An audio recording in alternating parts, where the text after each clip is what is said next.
I want you to picture that you go into your doctor's office for a yearly checkup. And the doctor comes in after your checkup and is looking at some papers, closes a door and opens up a folder and says, hey, there's no real easy way to tell you this, but you only have 1 year left to live. I'm 100% sure you've only got 1 year left to live. If you had that happen to you, and maybe some of you guys have had that happen to you, how fast would the walls of your carefully constructed life come crashing down? Like, how quickly would everything change for you? Those obligations that you've felt are so necessary and they stress you out and you've got to rush towards, those grudges towards other people that you have been keeping alive for 10 or 15 years, the worries about who said what and what other people will think of you. What would be the same in your life after that day? And then what would change in your life after that day? And you would walk out of that doctor's office a completely different person when you walked in. And things might feel different. Like you might exhale real deeply when you get out there and you realize that the sun is hitting your face. And you might feel the sun on your skin more than you've ever felt the sun on your skin. You might notice how the air feels on your skin, how it feels to breathe in deeply.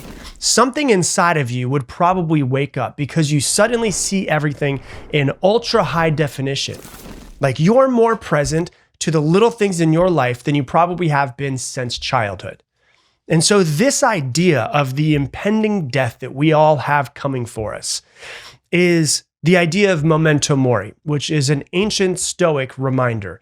Memento Mori, when you look at it, memento means remember or keep in mind, and Mori means to die.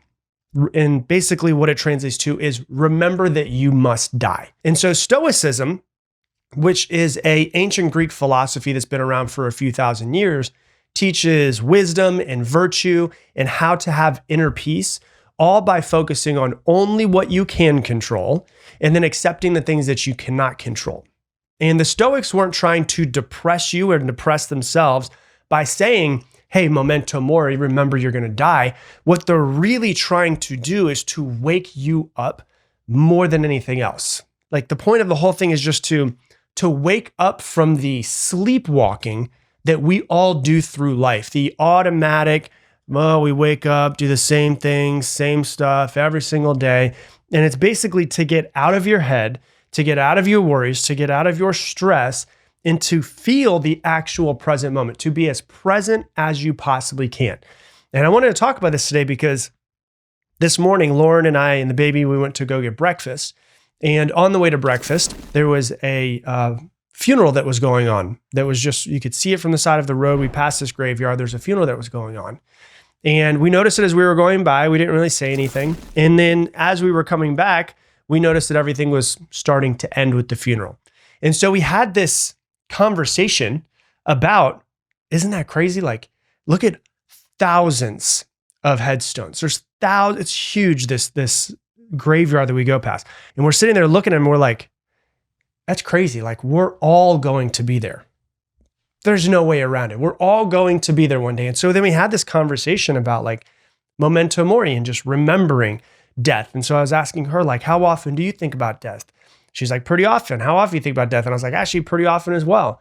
And we started talking about the idea of how everything is just going to disappear. Like, I remember when I went to my 10-day silent meditation retreat years ago, they just basically said that this Buddhism word that they use is anicca, which is just basically like everything is just impermanent. Everything is going to be disappearing at some point in time. I'm going to be gone. The house that I'm recording this in is going to be gone. My microphone's going to be gone. You're going to be gone. And to just remember that everything is impermanent.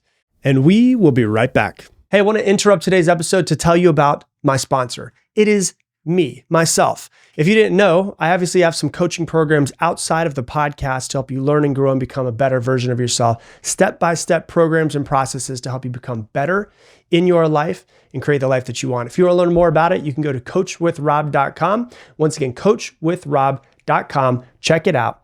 And let's get back to the episode. And so when you look at memento mori and the impermanence of everything, death, in thinking about death, death itself might be the most important part of life, which is kind of weird to say, I guess, but without death, life would just be this infinite journey.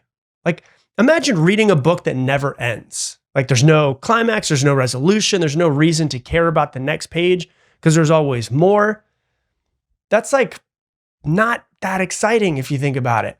Like, life would be that way without having our mortality somewhere in the distant future distant or close future, we don't know. And so it's like, we're not endless, and we are going to be having it end at some point in time. And death, if you think about it, if you use it the right way, can be the main thing that gives your life meaning. And if you've ever read, there's a really great book that I recommend you read. It's by Marcus Aurelius, who was one of the great Roman emperors, and it's called Meditations, and it's actually his own personal journal. And they actually, when he passed away, his personal journal was supposed to be burned, but they turned it into a book. So you can actually read the personal journal of a Stoic, Marcus Aurelius, one of the greatest emperors of Rome and considered one of the kindest emperors of Rome compared to some of the other ones that are out there. And you can read through his journal and you realize this man ruled the largest empire on earth. He was at that point in time the most powerful human alive. And you can still see in his journal that he still wrestled with all of the same exact anxieties that you and I do. And he wrote in this journal that was never meant for you and I to be able to read, he wrote, "You could leave life right now. Let that determine what you do, say, and think." So he didn't say, someday you're going to die. He said, you could right now. It's like like the visual I think of is like a sword that's just like rocking back and forth over a thread. And it's always hanging close to that thread. And you never know when that thing is going to be dropping. It's always that close. And so it's really important to think about your own death and have it not, because people can be like, oh my God, that stresses me out so much. But you can think about it in a different perspective to give you more meaning. But when you think about it that way, you also think about, oh my God, well, that means that everybody that I love is also going to die. They might do it before me. They might do it after me. I have no idea. So your death is certain, but also everybody else that you love's death is certain. Your partner, your parents, your children. That's a hard one to swallow, isn't it? Hopefully it happens after hours.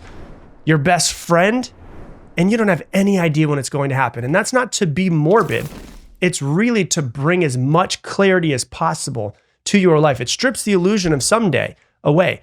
Like if you've ever had somebody that you're close to or someone that you know well pass away, it's like that day and the next few days, like the next week, it's like things kind of become way more clear for you. Like you wake up out of the haze that you're in and you're like, man, maybe I should make some changes in my life.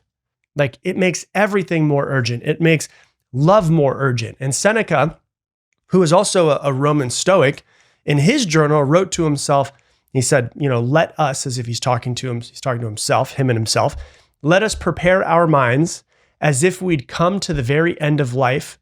Let us not postpone anything. And so, if you think about that, like, have you been thinking to yourself, like, maybe I should tell my husband how proud I am of him? Because I think about it all the time. Well, if you do, then do it today.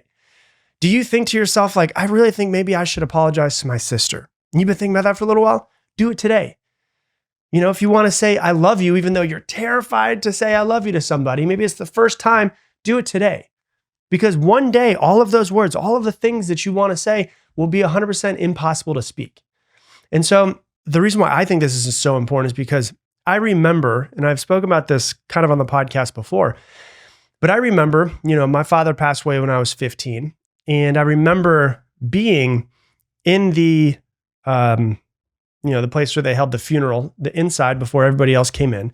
And it was a few hours before, and we were in this small room, and I remember sitting on the sofa right next to his casket. I was looking at him, and I remember, like, just full transparency, I remember my father had jaundice before he passed away. So he had really yellow skin. And so they tried to put makeup on him to make it not look that way.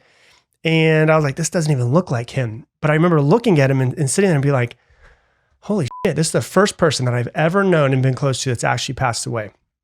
And I remember sitting there and being like, I got it. This makes sense. Like this life thing makes sense to me. It was like I was living in a haze for all 15 years, and I don't remember a whole lot of 15 years before, but as soon as that day happened, everything became clear.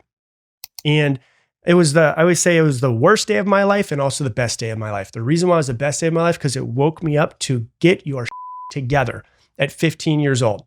And I remember 3 weeks after my father passed away, my mom was having a conversation with my sister and I, and she's like, well, what do you think about your father's death? And I was 15 years old. I remember saying, I think that if dad would understand how much good is going to come from this, that I will make sure of it, he would be okay with dying. And that's been my mission ever since that day, over 25 years later. And so I had this idea and I understood at that point, all of this is going to end. You better live the best life that you can. Like, don't leave anything undone. Don't leave anything unsaid. And so as we look through this, like, how can you actually start to put this into your life? Like, this wasn't just a theory. This was something that they practiced throughout their day. And so the first thing that you got to think about is having some sort of morning thought. It doesn't have to be a meditation. It could be a meditation. It could be just while you're drinking your coffee. When you wake up, before you touch your phone, you remind yourself, oh my God, I just woke up. Like, I have been given another day. For years, I used to wake up, my alarm would go off, and I'd be like, oh, shit, I got to wake up. No, it's like, oh my God, I have been given another day. Today is not owed to me. You look at the sunlight that's kind of spilling through the blinds and you imagine, like, what if this is the last morning sunlight I ever see? And you let that feeling of like, okay, I'm going to make the most of this day. Let that feeling shape your entire morning. Another thing that you can do that's a practice is called the empty chair practice, which is where you sit at a table with an empty chair in front of you and you imagine that someone that you love is sitting there. And tomorrow, they won't be there. They're gone. What do you want to say to them? Write down everything with pen and paper, whatever you want to say to them, and then say it out loud to that empty chair. If you're nervous, if your voice shakes, whatever it is, practice with an empty chair and let that thought of, what if that chair was empty and it's empty because they're not there anymore tomorrow? What would I say to them today? Another thing that you can do is called the reverse calendar. And so instead of planning your life forward, which I do think is important, start backwards. Like, give yourself a fictional death date, like a year from today, 12 months, 365 days from today.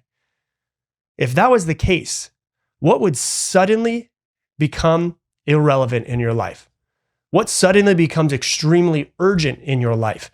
And then map out the months between now and that day and what you're going to do, what's important to you, and what you're absolutely going to make sure that you accomplish. And then at the end of your night, you just do a nightly audit. So before bed, you just simply think to yourself, like, if today were the final page in my book, would I be proud of this chapter?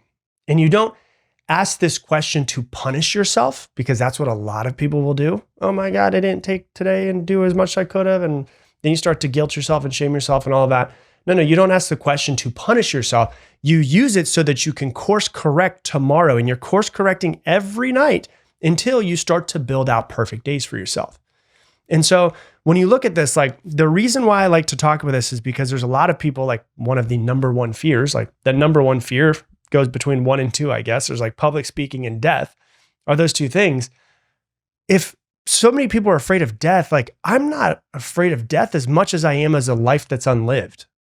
Like, the inside of the book, The 5 Regrets of the Dying, the number one most documented regret of people who are dying and they're on their deathbed is that I wish I lived a life that was true to myself and not the life that others expected of me. I wish I lived a life that was true to myself and not the life that other people expected of me. People don't regret dying. They regret not really living. They regret trading their days for approval or comfort or routine while the clock was just slowly ticking in the background. Like, death is not the thief of your life. It doesn't steal your life away. Distraction steals your life away. Being passive to everything steals your life away. Pretending that you have more time steals your life away. Laziness steals your life away. Caring about other people's opinions steals your life away. Having the fear of failure, the fear of rejection steals your life away. It's not death that steals your life away. It's just the bookend of it. And so the urgency is, if you really let Memento Mori sink in and you don't get depressed about it and you actually start to feel it, you'll stop waiting for the right moment because you know there might not be another moment. You start treating people that you love like these like finite miracles that they are that are just sitting in front of you. Like you look at a sunset, and instead of looking at your phone and trying to take pictures of it, like you just look at it with real awe, like taking in the changing colors because you know this might be your last sunset that you ever see. Because one morning you'll wake up and it will be the last sunrise and it'll be the last sunset that you ever see. You're not going to get a notification on your phone that tells you. There's no countdown clock that you get to see. There's no warning at all. And when that day comes and you actually are there, the goal is not to be fearless about death. It's to be so present and so awake and so alive in everything that you do that you can look at it and you can be at the end and you can say, I didn't waste it. And so Memento Mori and remembering this, like, it's not a curse. Death is not a curse. It's not a Memento Mori, and remembering is not a threat. It's more of like a compass that's pointing you towards what matters in your life and pointing you away from all of the noise. Hey, thanks so much for watching this video. Based off of what you've been watching recently, YouTube thinks that you should watch this video next. And if you want to make sure that you subscribe so you don't miss any more of these episodes, click this button right here.